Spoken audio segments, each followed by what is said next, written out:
We have just finished a paper on the design economy in India and how to go about it, because it is so central to Make in India. Designing economy, unfortunately, in India is very limited.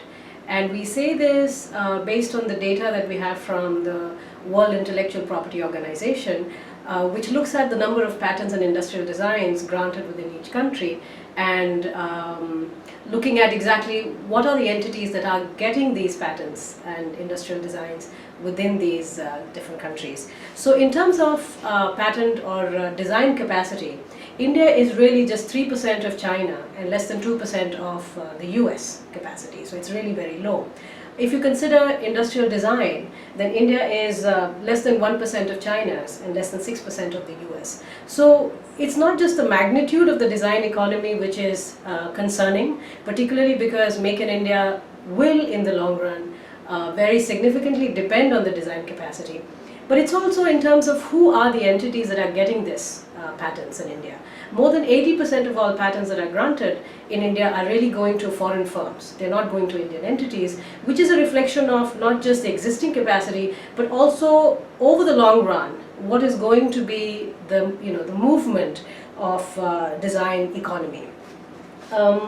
We have just concluded this piece of research where we've compared India, US and China, looking at the data for the last 15 years, and the trends are very similar to the averages that I just presented.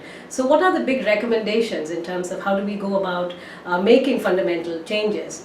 Well, the first thing is we are working with complete paucity of data. There is very little knowledge on what construes patents, what is patentable, what are the requirements, and we don't even know what are the industries and what are the emerging technologies that are likely to be patented within India. So we need a lot more data, and the government has to make investments into collecting data across different industries, from academia, from within the government departments itself, and collating it to give us a sense of what is the significance and the scope of this capacity right now. Beyond that, and another immediate measure that I think the Government of India must undertake is capacity building within the Indian Patent Office itself. It's very important for our patent officers to understand what are the emerging technologies. How should we really be looking at the future of patents and the future of technologies within a global context? So we need to present a lot more cutting edge research. They need to be completely aware of how the global economy is moving in that sense. Then another thing is more clarity on the guidelines. For instance, even with Section 3K, which has become a central focus point of discussions recently, there is a lack of understanding on what are these guidelines, what kind of computer programs can really be patented, what kind of softwares can be patented, are all computer programs not patentable? So that kind of information should be out there in the market. It's also important to have positive examples. So the Patent Office should really go out and educate the industry about what kind of patents have been granted under the CRI or under other patent norms successfully, and therefore then incentivize more industries to go out and seek these kind of patents. More broadly, however, we have to make investments into infrastructure such as design labs, special economic zones that are mostly catering towards R&D in the country.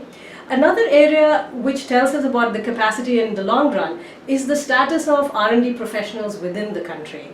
If you look at the World Bank data, then we know that India has about 160 people in R&D, so R&D professionals for every million population.